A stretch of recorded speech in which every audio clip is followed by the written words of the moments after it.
Empezaré por contarte la historia de un hombre que era muy trabajador y dedicado, entregado a Cristo y muy ferviente a Dios. Tenía una familia que amaba profundamente. Su vida estaba llena de amor, de momentos memorables con su esposa y sus 2 adorables hijos. Sin embargo, había un área de su vida que no iba del todo bien. Él tenía dificultades financieras. A pesar de ser un buen trabajador, a menudo luchaba por llegar a fin de mes para poder pagar todas sus facturas.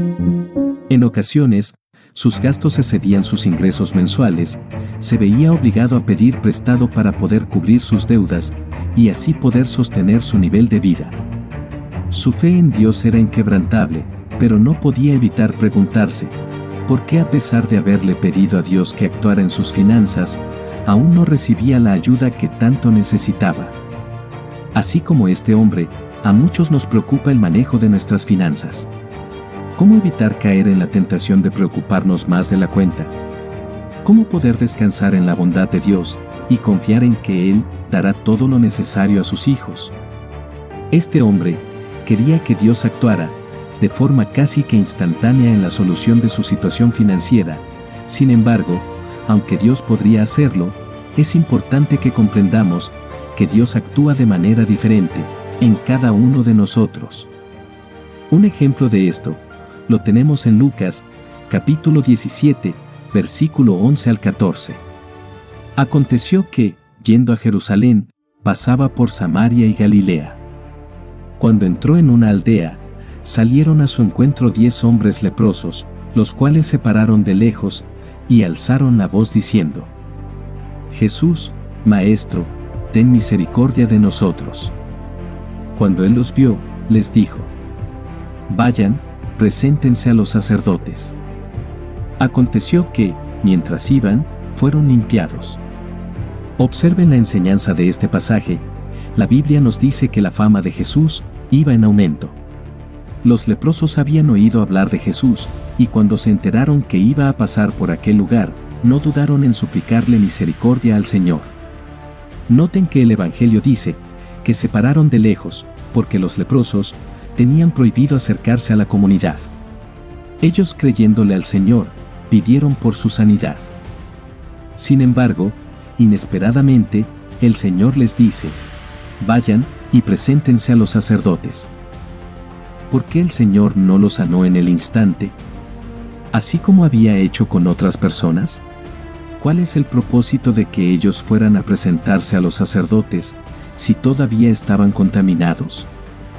Aunque la Biblia no lo dice, yo imagino que estas palabras del Señor desconcertaron al grupo de leprosos, pues el deseo de ellos era obtener su sanidad inmediatamente.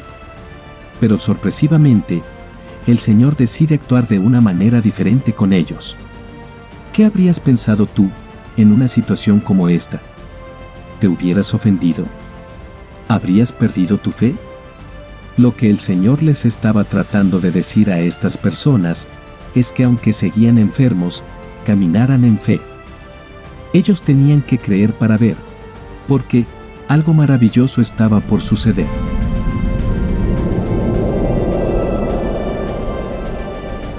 Los leprosos fueron discriminados socialmente al decidir creerle al Señor y empezar a caminar hacia donde se encontraban los sacerdotes. Imaginen el rechazo de la gente y los insultos que pudieron haber recibido. Aún así, ellos continuaron caminando en medio de la presión de la gente, con su fe puesta a prueba. Sin embargo, antes de tocar la puerta de los sacerdotes, ya estaban sanos. Recibieron el milagro de Jesús como premio por caminar con fe, siguiendo la instrucción del Señor. Aquello que parecía imposible y sin salida para ellos, Dios lo hizo posible. Dios es Dios de milagros. Él, perfectamente, puede hacer su obra en nuestra salud, nuestras relaciones, nuestra familia y, por supuesto, en nuestras finanzas. En ocasiones, queremos que Dios actúe de manera inmediata o que haga las cosas como a nosotros nos gustaría. Sin embargo, este relato nos enseña que nuestro Señor hace sus obras de forma diferente en cada uno de nosotros, según su voluntad. Si tienes problemas con tus finanzas y aún no ves una solución, ten fe. Así como estos leprosos, que caminaron hacia los sacerdotes por la fe en Cristo, aunque no estaban sanados, ellos le creyeron a Él. Y continuaron, aun cuando la gente les gritaba y los insultaba. Ellos no desfallecieron y siguieron firmes, acatando las instrucciones del Señor. Pon en manos del Señor todo lo que haces, para que tus planes se hagan realidad. La Biblia nos provee unos principios, con promesas de bendición para nosotros, que nos conducirán a una vida llena de bienestar, prosperidad y riquezas, para honrar al Señor, nuestro Dios. El Señor sabía que necesitaríamos sabiduría para administrar el dinero, por eso reveló en la Escritura los principios, instrucciones y reglas específicas acerca del trabajo, las ganancias, los gastos, los ahorros, las inversiones, el dar, el salir de deudas y la enseñanza que se les debe dar a los hijos sobre cómo manejar el dinero. Primer principio. Dios es el dueño de todo. Este principio fundamental se basa en que Dios es la fuente de todo. Él es el creador y dueño del universo. Todo lo que hay en este mundo le pertenece a Dios. En Salmos, capítulo 24, versículo 1, dice: De Dios es la tierra y todo lo que hay en ella, el mundo y los que lo habitan. Y para que no queden dudas, el Señor deja claro en su palabra que también es el dueño del dinero. Mía es la plata, y mío es el oro, dice el Señor de los ejércitos. Dios es dueño de todo. Todo el dinero, toda la tierra, todo. Esto significa que cualquier cosa que tengas ha sido confiada a ti por Dios. Nada de esto es tuyo para mantenerlo permanentemente. Pero debes usarlo sabiamente mientras lo tienes. Dios, como el Creador, tiene derechos absolutos de propiedad sobre todas las cosas. En la Biblia, a menudo se usa el concepto de un mayordomo. La mayordomía bíblica define la relación del hombre con Dios. Identifica a Dios como el dueño y al hombre como el administrador.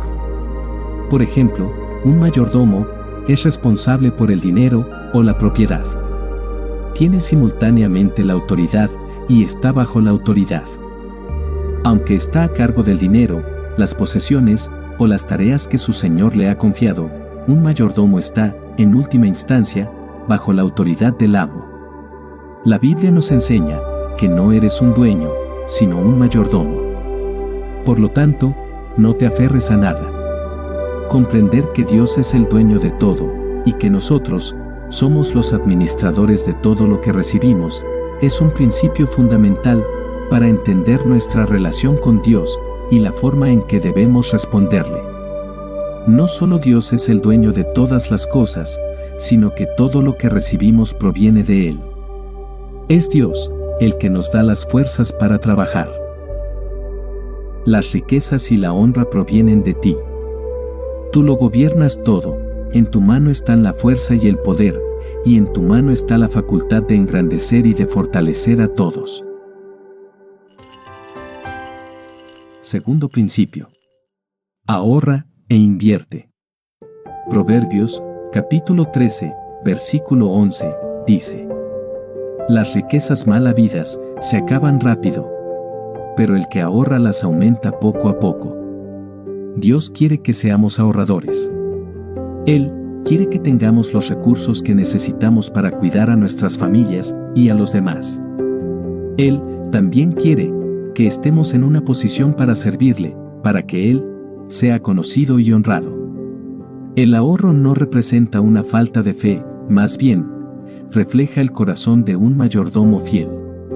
La Biblia enseña que es posible ahorrar sabiamente e invertir para el futuro.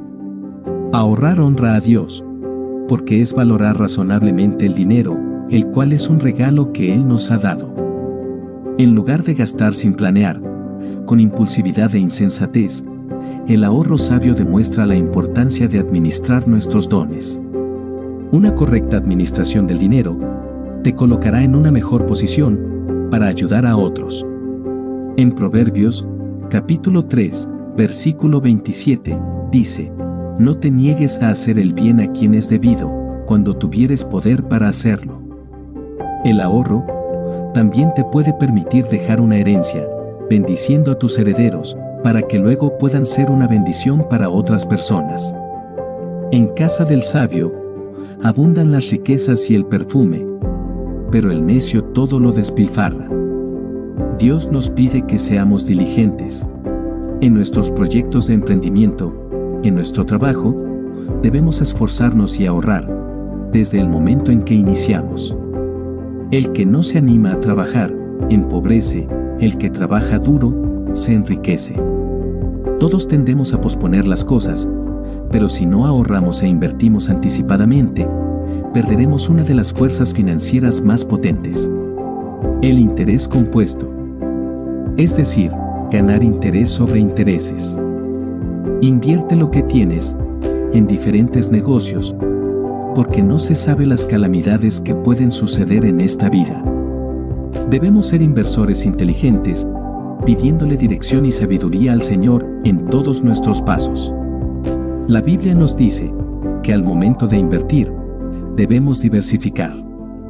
La mayoría de las personas no ahorran porque no lo creen necesario o porque esperan aumentar sus ingresos en el futuro para así poder hacerlo. Esto es un error desde el punto de vista financiero. Además, no estamos siendo sabios administradores con lo que Dios nos ha dado. Pon toda tu confianza en Dios y no en lo mucho que sabes. Seamos buenos mayordomos y administremos sabiamente. Toma en cuenta a Dios en todas tus acciones. Él te ayudará en todo. Tercer principio. Realiza un presupuesto familiar. Todo hombre prudente procede con sabiduría, pero el necio manifestará necedad. ¿Cuál de ustedes, queriendo edificar una torre, no se sienta primero y calcula los gastos? ¿Tiene lo que necesita para acabarla? El presupuesto se utiliza para controlar las cuentas del hogar. Gracias a él, se puede emplear el dinero de una forma sabia y responsable, sin gastar más de lo que se gana. Un presupuesto mensual ofrece como resultado un saldo final que informa sobre la diferencia entre lo que se ha ingresado y lo que se ha gastado. Si los ingresos superan a los gastos, la familia es capaz de ahorrar, y estos ahorros pueden guardarse para invertirse. Los planes cuidadosos tienen éxito. Los que se hacen de afán llevan al fracaso. Por este motivo, sin importar cuál sea la situación financiera de una familia, el presupuesto es una herramienta que no puede faltar para controlar las finanzas domésticas y ayudarnos a planificar. Un presupuesto sirve para saber en qué se gasta el dinero, hacer un seguimiento de los gastos y ser conscientes de ellos. Evitar que se derroche el capital. Dar prioridad a ciertos gastos para limitar o suprimir los menos necesarios. Reducir o eliminar las deudas. Ser agradecidos. Dar ofrendas, diezmos y donaciones. Ahorrar e invertir. Cuarto principio. Controlar la deuda. El pobre es esclavo del rico. El que pide dinero prestado se convierte en servidor del que le presta. La Biblia nos advierte acerca de la deuda. De hecho, aunque no la prohíbe, nos aconseja, en lo posible, no incurrir en deudas. Además, nos ofrece 3 grandes lecciones sobre la deuda. Lección número 1. Debes ser muy prudente a la hora de endeudarte. El endeudamiento trae riesgos financieros. A veces este riesgo es prudente, como ocurre con un pago razonable de la hipoteca de una casa. Pero algunas personas se extralimitan en su capacidad de endeudamiento y tristemente viven agobiadas por contraer préstamos que después no pueden asumir. No tengan deudas con nadie, excepto la deuda de amarse unos a otros. Las Escrituras también nos advierten del riesgo de servir de fiador o servir de aval sobre la deuda de otro. El ingenuo todo lo cree, el prudente mira bien por dónde va. No respondas por compromisos ajenos, ni seas fiador de las deudas de otros, porque si no puedes pagar, correrás el riesgo de perder hasta la cama. Lección número 2. El endeudamiento es una carga muy pesada. Cuando alguien te entrega dinero, te quita tu autonomía y reduce tu libertad. Ahora estás atado, en lo que es casi una relación de amo y esclavo, que no se resolverá hasta que la deuda haya sido pagada en su totalidad. Lección número 3. Debes pagar tus deudas. Como cristianos, debemos ser verdaderos a nuestra palabra, lo que significa pagar nuestras deudas. Las deudas son una obligación, y no podemos alejarnos de ellas. Los perversos piden dinero prestado, y nunca pagan sus deudas. En cambio, los justos son solidarios y generosos con los demás. Quinto principio. Sé agradecido con todo lo que Dios te ha dado. Estén siempre alegres. Nunca dejen de orar. Den gracias a Dios siempre, porque eso es lo que Él quiere para ustedes en Jesucristo. Dios quiere que seamos unos hijos agradecidos. Sentir y expresar agradecimiento termina siendo muy bueno y beneficioso para nosotros mismos. Ser agradecidos nos recuerda que todo lo que tenemos es un regalo de Él. Sin gratitud, nos volvemos arrogantes y egocéntricos. Comenzamos a creer que hemos logrado todo por nuestra cuenta y nuestras propias fuerzas. El agradecimiento mantiene nuestros corazones en una relación correcta con el dador de todos los buenos dones. Yo sé cómo vivir en pobreza o en abundancia. Conozco el secreto de estar feliz en todos los momentos y circunstancias, pasando hambre o estando satisfecho, teniendo mucho o teniendo poco. Puedo enfrentar cualquier situación, porque Cristo me da el poder para hacerlo. Los seres humanos somos propensos a ser codiciosos, tenemos tendencia a centrarnos en lo que no tenemos. Cuando somos agradecidos, constantemente, recordamos todas las bendiciones que Dios nos ha regalado. Si nos centramos en las bendiciones y no en los deseos, somos más felices. Cuando empezamos a agradecer a Dios por las cosas que normalmente damos por hecho, nuestra perspectiva cambia, nos damos cuenta de que ni siquiera podríamos existir sin la infinita misericordia de Dios.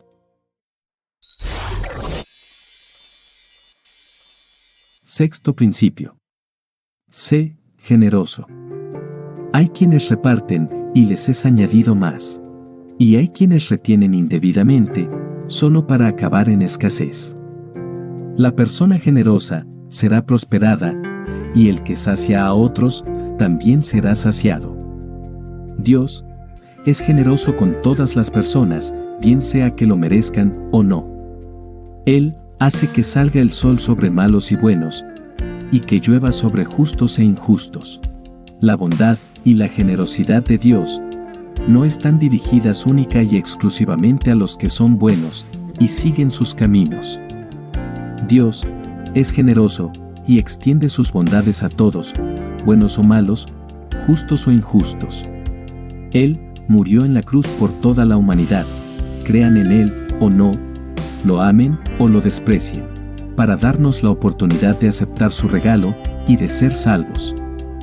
Dios nos llama a ser más como Él, nos pide ser generosos, con nuestro amor y con nuestras oraciones, a favor de los que quieren hacernos daño y nos persiguen.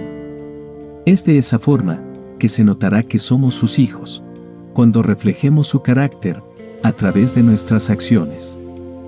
También nos dice, en 2 de Corintios, capítulo 9, versículo 11. Ustedes tendrán toda clase de riquezas para que puedan ser generosos.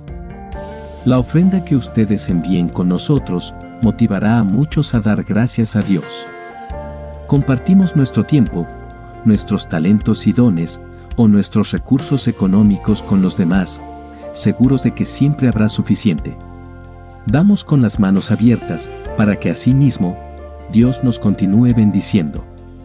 Den, y se les dará, se les echará en el regazo una medida llena, apretada, sacudida y desbordante. Porque con la medida que midan a otros, se les medirá a ustedes. Dios Nos pide que demos de forma generosa, sin pensar que ahora tendremos menos, más bien, pensando en lo maravilloso que es poder actuar, conforme al corazón de Dios. Lo que damos a otros, lo damos al Padre. Él siempre recompensa a sus hijos. Su presencia se hace más real, cuando compartimos generosamente y reflejamos su corazón. Cada uno debe dar lo que en su corazón ha decidido dar, y no lo haga con tristeza, ni por obligación. Dios ama a los que dan con alegría. Séptimo principio. Devuélvele a Dios.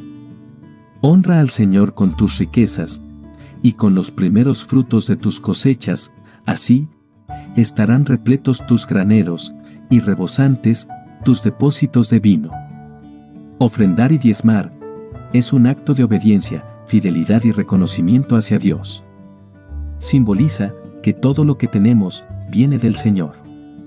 Ofrendar consiste en devolverle a Dios una parte de todo lo que Él derrama en nuestras vidas. Cuando tenemos un corazón agradecido, ofrendamos y diezmamos con alegría. Demos a Dios con un corazón alegre, tranquilo y generoso, porque Dios cuida de nosotros. Contrario a lo que muchos creen, Dios no está en contra de las riquezas. En la Biblia, podemos leer historias donde se demuestra que Dios prospera económicamente a sus hijos.